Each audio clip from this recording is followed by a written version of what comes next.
to Drummers Only Radio.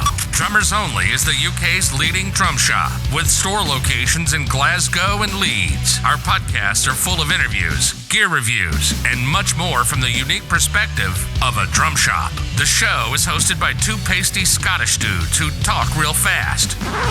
Whoa, slow down there, Braveheart. So here's Chris, the Glasgow shop manager, and Adam, the social media manager. Be sure to like, subscribe, and let's do this.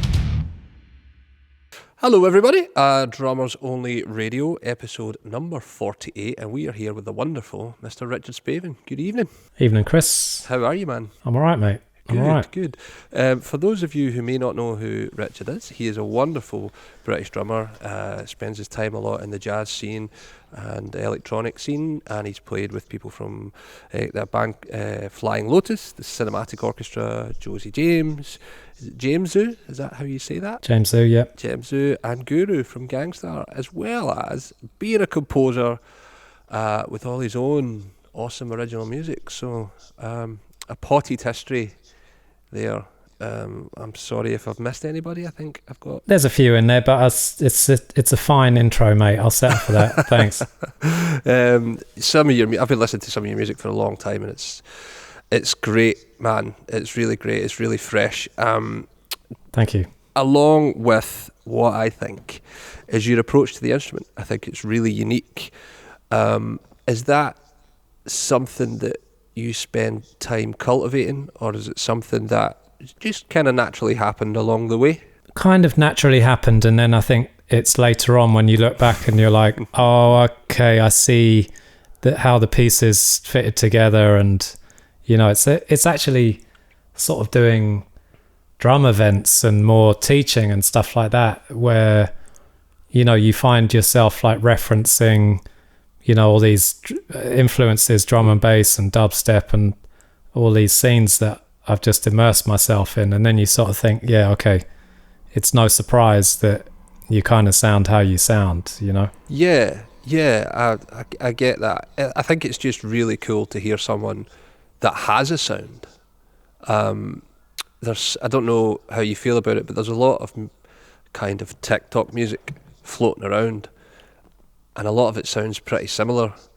So to try and have a voice in amongst all that, it's really cool, man. I'm not the guy who you're going to find on TikTok who's just like with a huge cheesy grin whilst I'm playing drums. You know what I mean? That's kind of not, it's not what I'm in it for, really. No, totally. I absolutely get it. But I just mean that there's a lot of generic sounding players trying to sort of find their way through the noise, I guess, and it's kind of nice to hear someone just quietly going about their own thing with the sound and with an approach that's genuine and unique and not contrived, you know? Yeah, well, I think it's potentially easier to sound generic these days because of, you know, I didn't have YouTube when I was sort of shaping myself as a drummer.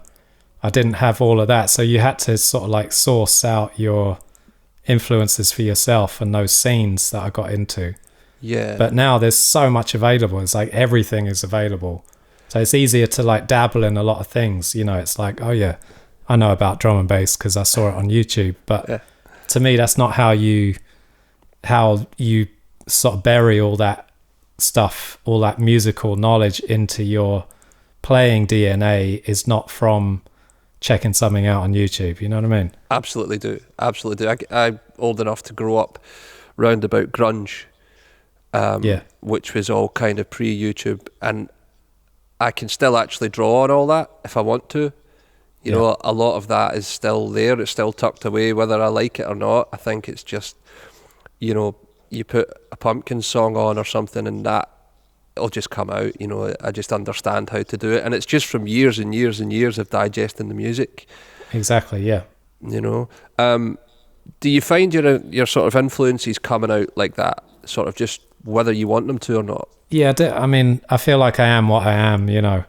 It's kind of, I like to play clean, you know, for instance, and I think that is just, you know, that's not something you necessarily choose to do. It's just a sort of like inner kind of a taste of how you want to sort of like produce your drumming and put it out there, you know. So there's certain elements to my sound that are just built in, I think. Yeah, it's that kind of music or you're playing being a reflection of you. Does that make sense? Like if you're very considered, or I guess the easiest way to put it is if you know those drummers, if you've got any pals that are perhaps a little louder than a normal human, and when you get behind the kit you hear them play and it's this sort of direct reference to who they are as people, you know.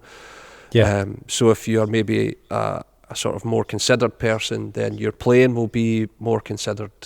I think that's what I'm trying to say. Yeah, and the sound of the kit as well, you know, just everything gets tweaked, doesn't it? And yeah, I'm definitely I'm considering what I'm doing. Yes. Yeah, I think you couldn't play the music you play any other way. I don't think. It's too hard. Well, yeah, it's engaged, yeah. Yeah. There's layers to it. For sure. Absolutely. I was watching, there's a YouTube video, I think it was something that you did with Vic Firth, where it was your trio and you have a singer involved in that. I think it's about a 20-minute clip, and there's a solo you play on it, which is tremendous. I think it's the first track and it's over a vamp.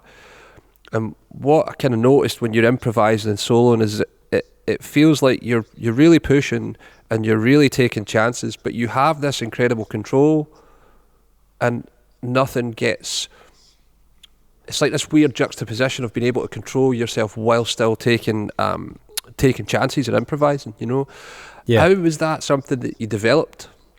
How did you develop that skill? Well, I'm not like a huge kind of soloist, you know, in terms of like, everybody just hang back and I'll take this, you know. But like playing with a band who you trust is something that is great for that.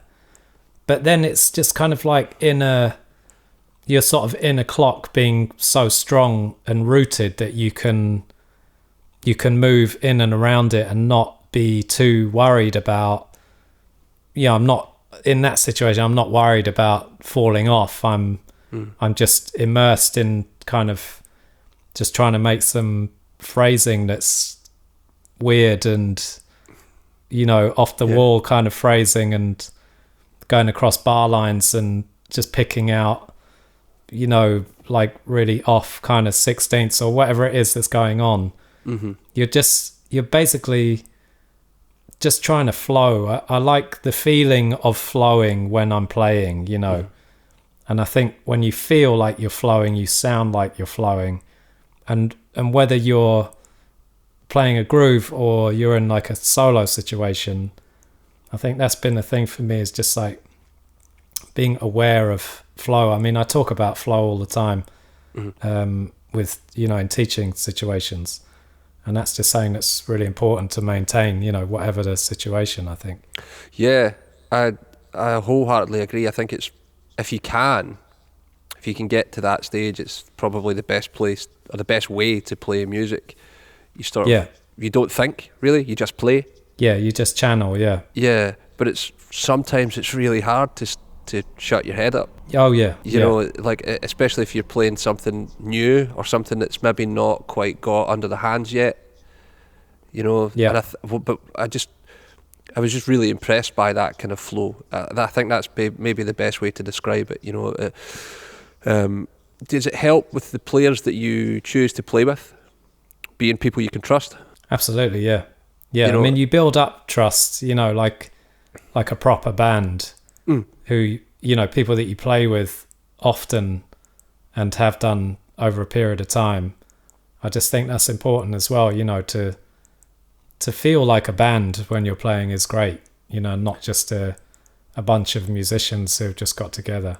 I think you sound different. Yeah, which is what the jazz scene can often be. Yeah. And can often feel like it. I think I heard Antonio Sanchez talk about it, and he actually tries to draw a lot from rock music. It's like, can you imagine going to see a band like Kiss and they're all kind of reading charts, and they've got their back to the audience, and they're all telling in jokes to each other, which is so often what audiences get when they see a quartet playing. You go and see Kiss and there's like a bass solo in the first tune. Totally.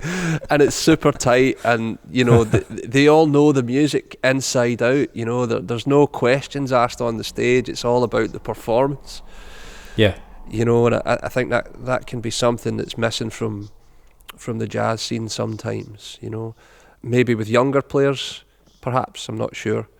Maybe more seasoned guys are kind of know better and try and get the music off the page. But that's what I certainly really noticed with your trio anyway. It felt like a band. And you play with Robin quite a lot, don't you? Malarkey on bass, yeah. Yeah, you've got a whole Patreon thing going on. Yeah, me and Malarkey we both have Patreons. I mean, that's obviously has been a kind of a result of trying to stay busy in lockdown and being a workaholic, so we both have respective Patreon things happening. And I do sort of like tutorials and one-to-ones and stuff on there, and then we joined forces and did some like drums and bass tutorials, so we get all into like Detroit hip-hop, and this month was like time signatures, and just talking about stuff from a kind of rhythm section relationship kind of point of view, which I just find is a nice thing to, we do a lot of drum tutorials. I think they're pretty interesting on there, but it's nice just to change that up and just perspective, like band perspective. Drummer and bass player is obviously a vital relationship, so it's been good to talk about that. We got a bunch coming up of like talking about drum and bass and some different genres of music and bunch of stuff. Amazing. I think, do you teach one-to-one a lot, or do you teach younger kids a lot? Not really younger kids. It gets more kind of sort of specialists. I think people come to me when they kind of they're looking for something that they hear in my playing, and that tends to be the stage that I get hold of students these days. Right, because I think I've spoken to a few players about this, that idea of drummers playing with other musicians is kind of missing a little bit from sort of introductory lessons with people. I mean, the past year notwithstanding, nobody's been able to meet up, sure. But trying to encourage, if young kids come in to buy drums for the first time and they're like, are you looking to play with people? Oh, I don't know. There's this it's kind of gone a little bit, that spark of getting together with other musicians. So it's cool to see that you're taking charge of that, as this is a unit, this is a relationship, and it's really important for your development regardless of the style. Yeah, I mean, well, it's extremely important. Yeah, get rid of the in-ear monitors, get rid of the click track, and vibe with somebody. It's kind of what it's about, isn't it? Yeah, for sure. But like, it's really easy to forget that sometimes. I think because we these things are everywhere, and that's where people are. They're sort of involved with that more than actually hanging out with people and playing music. Yeah. When I started, that was the first thing I did. I got quite fortunate to be able to play music with people right away because the school welcomed it and that kind of thing. I don't know if you had a similar experience. Not at school. I didn't at all. Actually, there was nothing going on. Oh, really? With music, yeah. But I was playing in youth orchestras, like jazz orchestras, outside of school. So I was playing with a lot of people. Most of them were 4 times my age at the time.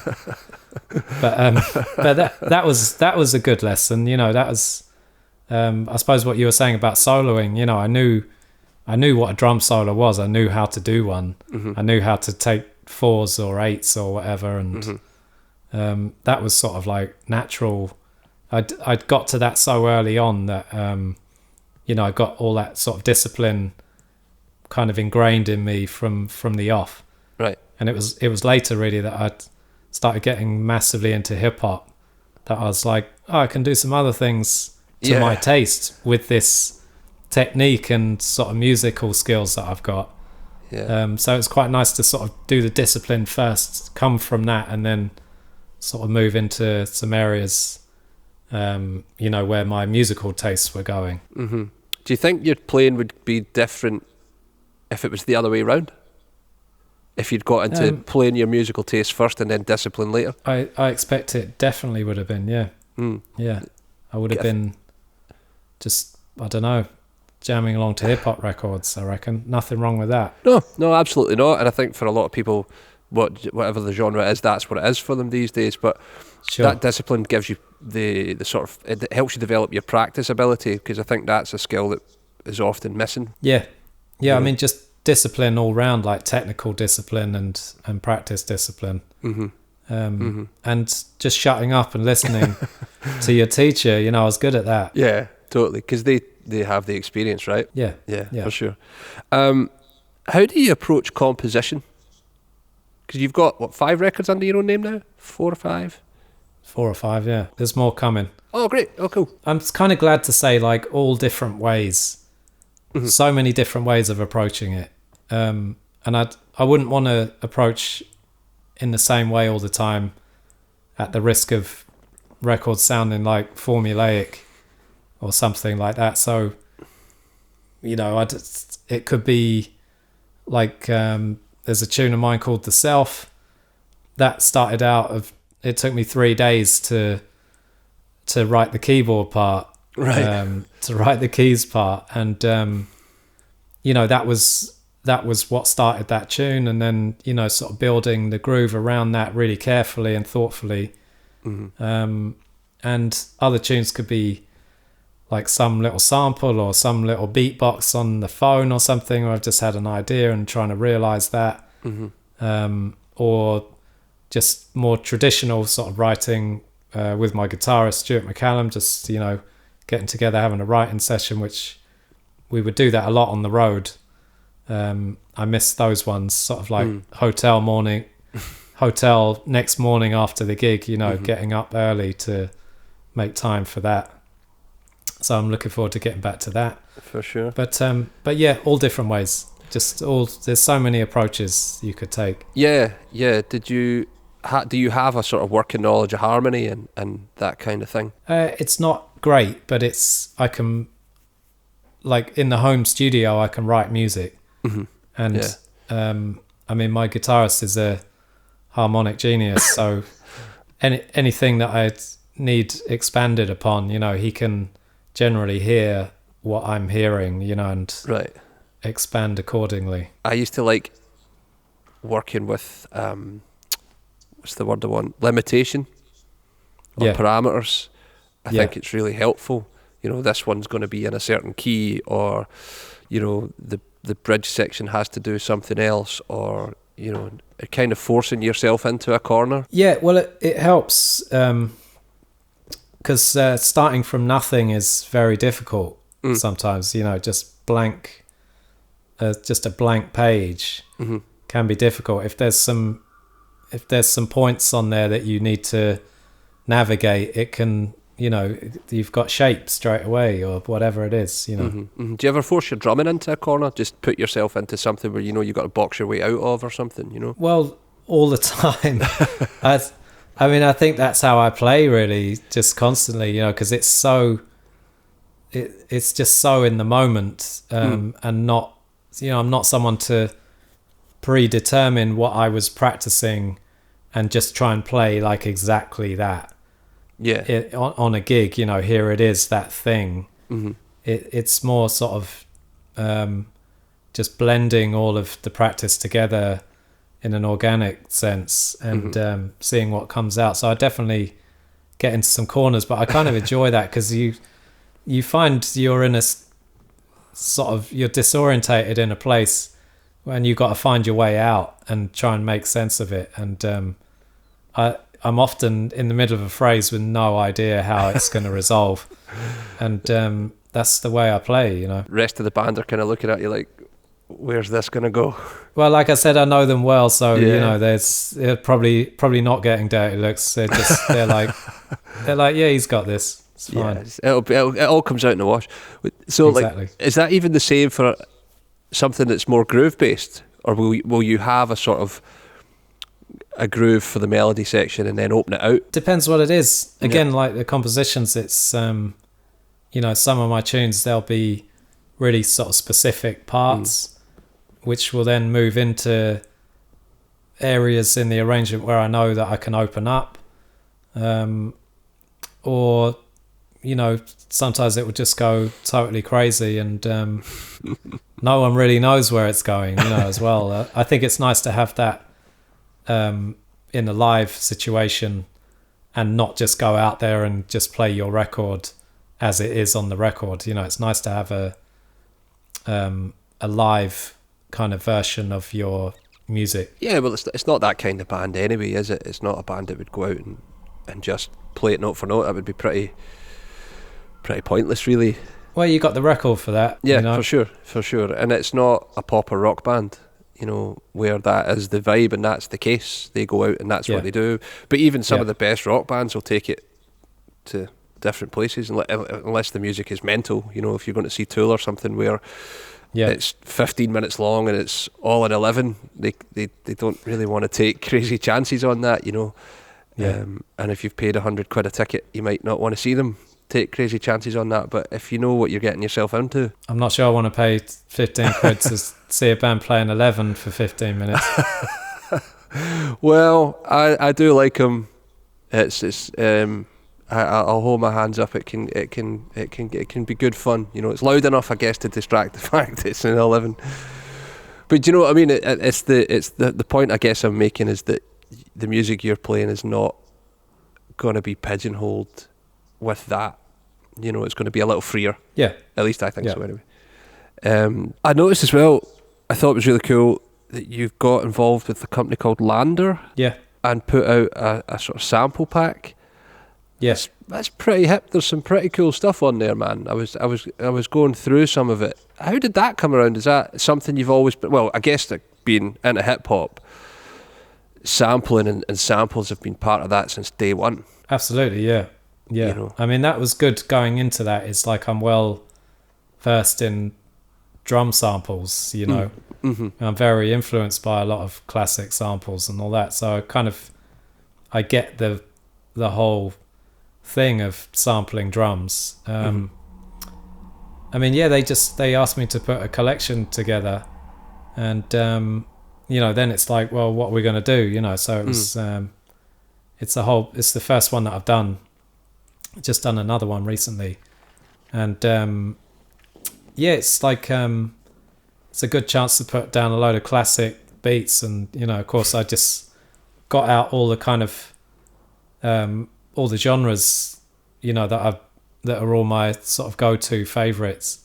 So it's a lot of like hip-hop grooves and bits of drum and bass and house and broken beat and dubstep. It's all in that kind of electronic genres, but played in an acoustic kit. Yeah, and with a different kind of feel and a different kind of sound, and that it's something I think that's pretty cool. It's a little bit more unique in the marketplace for that, for want of a better term. Do you know what I mean? Within the sort of sampling market, because it's obviously becoming a huge thing now. That kind of beat replacement or sample thing is getting bigger and bigger and bigger and bigger, especially with things like electronic drums becoming more advanced and computer programming becoming more advanced. It's nice to see something played well, sound good, and have that kind of flavour. That's not a rock sample, or it's not someone that's just put a filter over the top of it or something. It's I think it's something a little different for that kind of market. Yeah, I mean, there's powerful tools out there. Absolutely. And 300 samples of me playing a whole bunch of grooves all recorded properly, I think, is a pretty powerful tool when it's presented by Lander, Yeah, for sure. So what's the next one going to involve? Is it something similar, or are you going to do something a little more outside? Or it's kind of similar, yeah, but we just changed it up with some we just had the opportunity to spread out a bit in the studio and just use more sounds and just sort of expand it out, really. Yeah, good. Oh, that'll be good. It'll be cool to see. It would be kind of, I guess, remiss of a drum shop podcast to not talk about drum gear. And one of the things I've always really liked about you is that you use modern gear, especially in the jazz scene or context. A lot of people are into sort of vintage drums and that kind of thing. But if you look at anybody that was around in the 60s, whether it's the Beatles or Elvin or anybody that was playing, they were playing the best of gear that was available to them. Yeah. They weren't playing drums from the 20s that they were like, oh, well, this guy played this back then and this is what was cool. They were playing the best. Coltrane played the best saxophone that you could get. Elvin played the latest Gretsch that you could get. So it's cool to see you playing sort of modern, what's the word I want? It's gone. Resonant gear, gear that's not taped down. Has that always been a conscious thing that you've been into? Have you always been into Yamaha? I have always been into Yamaha, yeah. When I saved up my paper round money, the first kit that I bought was the Yamaha Power V, and anyone who had a Power V always... Have you got one? I do, yeah, I do. Everyone is fond of their Power V, so that was my kind of Yamaha in. Mm-hmm. And then I did a gig at Leeds College of Music a long time ago, and they pulled out this Yamaha Maple Custom, 18-inch bass drum. Mm-hmm. There's sort of, I think it's black mahogany, I think they call the finish. It's a real classic Yamaha finish. With the gold lugs? That's the one, yes. Yeah. So that's 18, 10, 14. And that was my first kind of experience with an 18, and I was like... Well, actually, I just went and bought one, the exact same kit, which I've still got, and that was a long time ago. So, hooking up with Yamaha was, I'm proud of the fact that that's the gear that I, spent my own money on, mm-hmm. and it's also, I don't know, it's very. I know it's different for some people. For me, I kind of just need my sound to do what I do, Mm-hmm. Yeah. And there's something about these the absolute hybrid maple kit that is just that's just my kit. Again, when I got that maple custom, I was like, I'll never get rid of this, because it just was like, okay, I've got my sound. And the hybrid maple's exactly the same. It's like, it is just so my kit in every way, ergonomically and mm-hmm. just technically and sound wise and just everything. I had one for a while as well. I think that the most acoustically resonant drums they've ever built outside the PHX. I think they're sensational drums, Yeah. Tremendously well made. Absolutely. I just love my kit, Mm-hmm. Mm-hmm. And I get it that people want to buy a lot of vintage stuff, but that's just not where I'm at. I'll use kind of it's fiber skin heads and stuff like that, and mm-hmm. sometimes and experiment a bit, but it tends to be pretty kind of locked off in one kind of a tuning, Yeah. And I just love 18 kicks. I just think they're expressive and funky and just, I don't know, just more fun. You get more kind of feeling out of it, a bit more expression. It's a different thing totally. You're shooting for tone. Yeah. It's not necessarily about put a pillow in it, hit it really hard. You're trying to get the drum to have a sort of a spectrum of sound, from really quiet to louder and that kind of thing. And I guess, you will absolutely notice how different it is to play the beater in versus let it come out on a drum that size, Yeah, yeah. So if you want to make that sound choice, it's there for you to make, and you control it as opposed to the drum controlling it. Yeah. Does that make sense? Yeah. I think. Yeah. I tell you, I was playing at Tam Tam Drum Festival. Oh yeah, in Spain. Yeah, a few years ago it was, and a favourite drummer of mine was on the bill, Will Kennedy. Oh yeah. Like he played with Yellow Jackets for years, and that is incredible player. And we were just walking along, all the kits were lined up. There's a picture of it somewhere. It's lovely when they do that, it's just a line of everybody's setups, all looking great. And we kind of went along and we were just like really curious what other people's kits sound like. And he jumped on mine and he was just like, I just can't get this kick drum to sound how you make it sound, And I was looking at him like, but you're Will Kennedy, you could do anything. I think you're amazing, Yeah. And it was kind of the same when I played his 20 kick. I was just sort of like, I didn't know what I was doing with it. You know what I mean? Whereas like when it's your thing, you're sort of believing in the sound that it makes. So you're sort of playing it from here in a way, you know what I mean? Yeah, for sure. So it's just kind of that thing when you get to know your sound, it just becomes like, it becomes weird if you play something that's not your sound. I mean, that can be nice now and again, but there's times when it's like, it's a big gig. I just need my sound right now. It's got to, like Tam Tam. Yeah, for sure. I mean, walking on stage and the it was kind of hilarious. Not at the time. The social media guy just ran up to me. I was really nervous. Huge. It's a really big festival, And social media guy ran up to me and he was like, Rich, oh man, this is so great. We've got 8,000 people are watching on YouTube live. And I just walked out on stage and the kit was covered in GoPros and I was like, oh my God. Brilliant. Thanks for that, man. Yeah. It's online somewhere that, funnily enough, I got really into it. I absolutely loved that show, which is why it's nice to talk about, but yeah. For sure, man. For sure. Was that 18-inch kick thing just instantly, this is it? When you sat down in Leeds that day, just like, this is mine? Well, yeah, like I say, I went and bought one straight afterwards. Even after all that time, it's still the thing. It hasn't changed for you, I don't think, has it? It's all been... It hasn't, no. I've got a 20 that I use, for when you go and play for somebody that might want a bit more, some other options, a bit more sort of classic. Like, making the drum sample records, we just get some different kicks out and that sort of thing. Yeah, for sure. Bit more beef if you want it. Yeah. But for me, 18. And I love sound engineers I've had that a lot, because playing a lot of hip hop shows over the years and with 18 kicks and sound engineers, I love it when they say like, man, that kick sounds amazing. You don't need all that extra nonsense, I mean, it's Yamaha, baby. They're just really well built.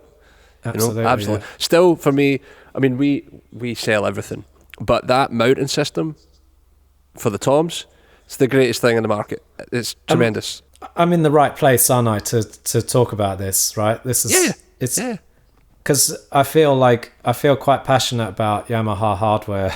Yeah, I really do, and it I absolutely hate overcomplicated hardware, and like you say, like tom mounts that sort of like grip onto the. It's like quite a degree, what is going on, and Yamaha just seemed to go for the tidy, minimal. Yeah, it's like it looks great, and it's great to work with. You put the drum on as like one point of contact to get the drum 360 degrees, wherever you want it to go. It's just like, it's tremendous. It's so simple. And my old favourite is like, if you've got two toms, which I rarely have, on a tom mount coming out of your bass drum. You want one tom, most people just take a tom off. A Yamaha, of course, you can just take the tom off that you want with the tom holder, get rid of the whole big clamp, and then it just fits straight in. So you only need one little tom holder sticking out. I love that sort of stuff. Yeah, man. Yeah. And you were kind of part of the marketing campaign, I guess, for the Stage Custom Hip. Yes. When that video came out, man, we were all like, I remember we've got a bigger computer down at the cash desk, and we were all standing like knocked out by that video. You just made that bass drum sound enormous. It was insane. Yeah. I mean, it's a 20, and the acoustic in that room was quite open. And I left the kit quite open just because I wanted to just see, what we could get out of it. I thought it might be a bit different, and it does. It sounds crazy, yeah. But this bottom end come out it, like, yeah.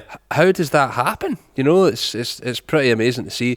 And I remember you watching it, and you were like, you played that floor tom that's a snare. Yeah. Oh, and you're I like, love that. Give me 5 minutes, and that's legitimately in my setup now. You know, Yeah. it's not. It's just going to be this thing that I actually like. I have my rack tom, this snare floor tom, and my floor tom. It's just part of the thing now. Yeah, it made me kind of like, oh man, I was, damn it, I need this. Yeah, for sure. Do you play a match in snare drum? We're getting really nerdy now, but like, do you play a match in snare, or do you have different snares that you can use? Well, do you know what? It's more of a recent thing that I got a recording custom brass, and I was using that as second snare a lot, and I had it tuned down, and it sounds amazing. And then that was my thing. Going to a session, I would just take the matching maple hybrid maple snare that was sort of more tuned up in sort of like my sort of hip hop sound, and then the brass was sort of number two. Should we require a kind of lower pitched thing? And I was on a session not that long ago, and I just cranked it right up, and it's one of them. I don't know if anyone has this, but you're kind of like, do not tune that, just like, do not touch the tuning on that. It was just like right on the sweet spot. Yeah, that's kind of become that has become my main snare in the last 6 months. 13 or 14? 14, yeah. Right, because they both sell really well, but the 13 6.5 kind of outstrips the 14 up here. Interesting. Yeah, controversial. I would say, yeah, people love it. Adam, who put all this together, that's what he uses. He uses the 13 6.5. What the volume on those things, if you want it, is outrageous. It's great, because there's times when people for sessions, they want you to bring, if you're not turning up with 7 snares, they feel sort of ripped off, short changed or something. But yeah. I just turn up with the hybrid maple and the brass, and I rarely get beyond the brass, to be honest. Really, it's that thing is ridiculous, and yeah. I've posted some, just, I don't know, Instagram videos or Patreon and stuff, and there'll just be comments like about that snare, about how it should be made illegal and that sort of thing. I mean, yeah, you look at that and you look at drums twice the price, and you're like, well, it's just one of those things. It's like the Meinl 16-inch hats. It's like, hi-hats for life. That's not. You don't just sort of like, you're not disappointed with that, extra dry 16s. They're just like, they're like having a sample sound right there. They're just crusty and dry and just absolutely beautiful. And it's the same with that snare. You just don't. It's just not about. You don't feel like there's something better out there that you're working your way towards. Totally. It's just like, man, that is just it, Yeah, for real. Do you mess around with any of the Foundry Reserve stuff, the new Meinl stuff? Have you seen that? I have seen it. Yeah, I've tried some of it out, and it's like I'm so blown away with the extra dry stuff, and the way that kind of just fitted in with my whole sound, that I was sort of looking for. That I find the Foundry Reserve to be sort of expressive and light, and compared to where I'm at with Cymbals that are all so dark and they all look like they've been dug up in a archaeological dig or something. Yeah. So for me, I'm still obsessing with extra dry Cymbals. I just love them to bits. Yeah, they do some pretty hip stuff to Meinl. They do, don't they? Yeah. Yeah, they really do. I unboxed and put out some of that dual stuff today. You played the 16-inch Trash? No. The dual one? Oh, man. Mega. I got a 22 dual ride. I've been playing that today. And it's just it's literally a mixture. It feels to me like a kind of a light ride in a way, because it's sort of quite clean and pure, but it has that sort of panginess with the uncut part of the cymbal. Totally, yeah. So it's great middle ground for me, coming from real clangy. You know, I love clangy rides, and I love cymbals that just shudder, you know, and shimmer, you know. So yeah, but the beautiful thing is they don't get in the road. They're not overbearing in any way. You know, the sound is really pure, especially if you want to record them. Man, recording the extra dries, right, with the sort of music that I play, is they just mix themselves. They sound so musical, and it's great when you record and you go and listen, and it just sounds kind of mixed already. You know, they just blend and mix themselves really tastefully. It's beautiful. Bigger hats are becoming a total thing as well. Everybody is getting further and further down that rabbit hole, you know, using 17s and 16s all the time, as opposed to I think 13s are dead in the water now.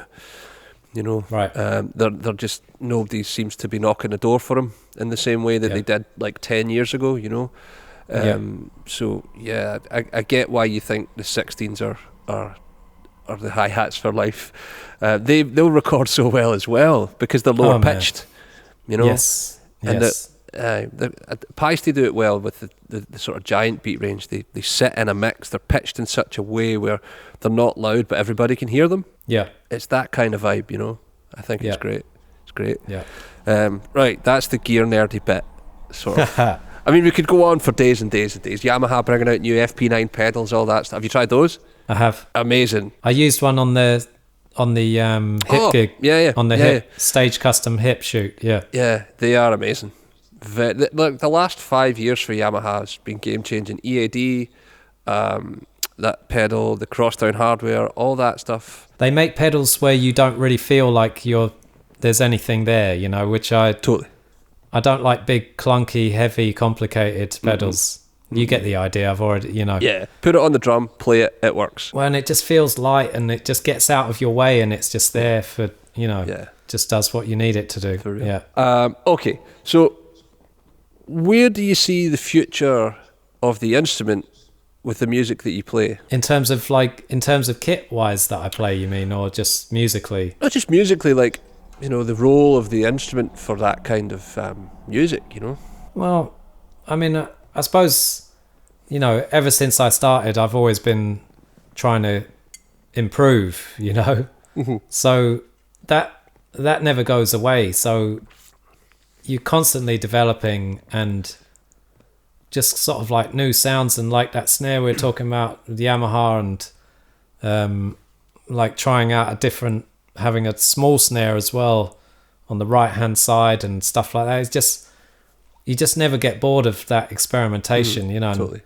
Putting a trash crash inside my hi-hats to make them even more ridiculously dark and sploshy, and just all of that. And just, I don't know, for me, I love making records so much. It's one of my favorite things to do, and I really care about it, and that process is just something that I value and want to keep doing, you know. And I think whilst I feel like it's so important, then it's just something that I'm going to keep doing and hopefully keep improving at as well, you know. And every time I make a record, I feel like that is a huge step in improving my playing as well, because I really roast myself to get these things right, you know. I've just been through that process again, new record coming out, and it's like I'll write stuff that I can't necessarily play already, and that process is great. I love it. You know, you come out the other side like, wow, that was worthwhile, you know, and you've got a record to show for it. Is that roasting thing something you've always done? Well, I guess on my own music, not necessarily. Like the first couple of records that I did, it was just, I didn't know what I was doing as a producer, you know. And a lot of it is just, I'm sure a lot of people watching this will make their own music, you know, but it gets difficult. The coordinating people and what order you're going to record things and all of that is actually quite a big thing. You know, different tracks can happen in different orders and different personnel and in different places. It's not like we always just get into a studio and just hit record and play together. It's not always the case, not always the preferred case. Sometimes it is, sometimes it's not. I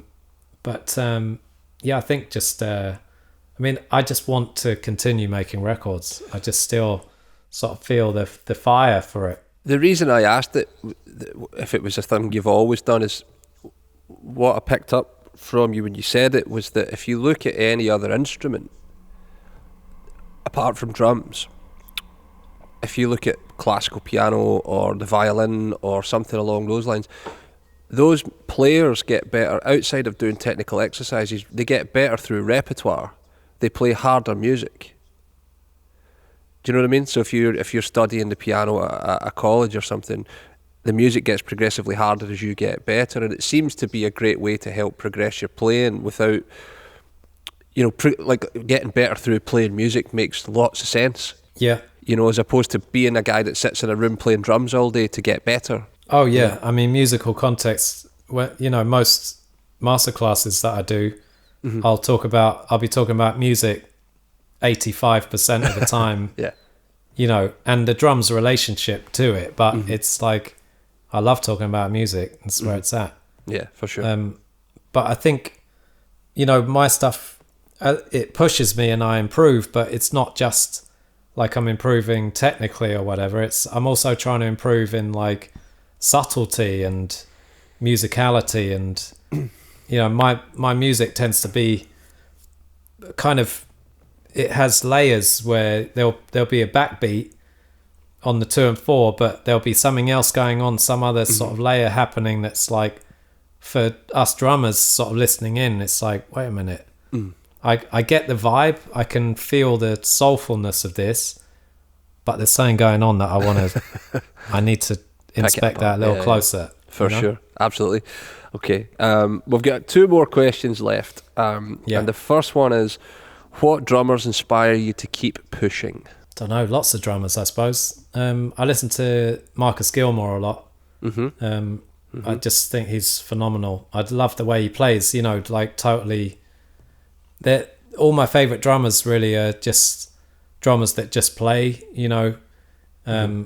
He's just someone who is just so heartfelt and natural and soulful and organic and interesting, and it's just amazing. I love his playing. Do you ever go back and look at, do you check in with guys that you would listen to coming up? Yeah.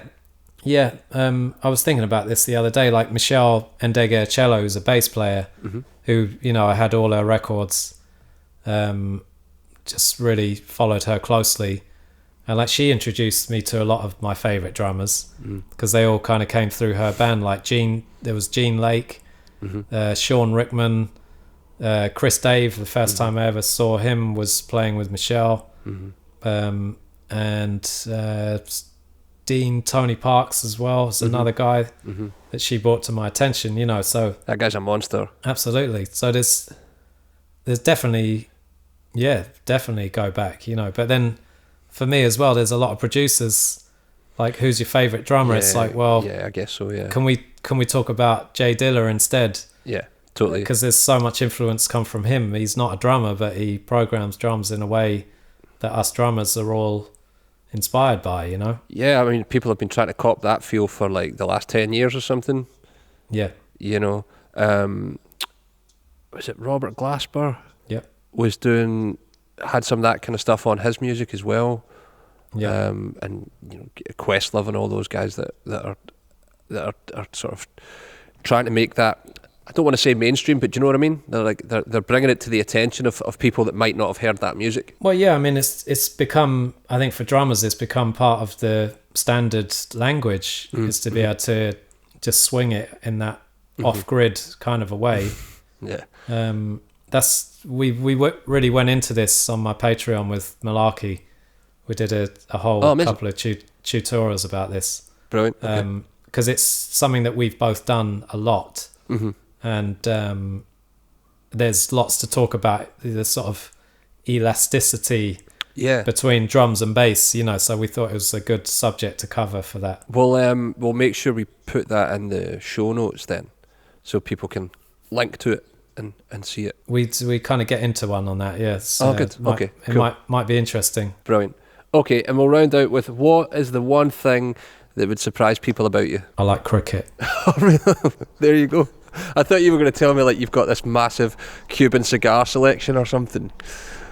I couldn't think, like, everyone knows that I love tea, you know, I just don't drink coffee, so maybe if I come out of the coffee one of these days, or in fact, if I just take my hat off,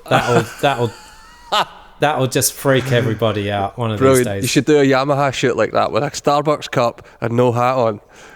Well, I'm gonna take my hat off one day in one of these videos, and everyone's just going to talk about the fact that I took my hat off and not about the drumming. Brilliant. I did have a lockdown haircut not so long ago, so it's not too bad. There's plenty of hair under there. Brilliant. It's just like when you wear a hat all the time, you tend to have, you know, cap hair when you take it off. So I start to wear it when it get like there was about 6 months of lockdown where my hair didn't get cut and it grows out. So it's just going to be a hat for the next little while till I can get a haircut booked, you know, till they tell us it's all right. Chris, you're fully styled there, mate. It's nothing you can say about hat wearing, mate. Well, I appreciate that, man. Where can people find you on the internet if they want to find what you're up to? Well, as mentioned, like, Patreon's a good place just to, you know, it's a lot of content on there and just talking about a lot of music that I'm working on and all that sort of stuff. Great. Just keeping it current on there. And then Instagram's the best place. You know, we've got a show coming up at Jazz Caf on the 25th, which, as you can imagine, we're like, you know, so looking forward to just some shows coming up. And is that the trio? Yeah, that's the trio, yeah. We got some guests coming down. I think it's gonna be a good one.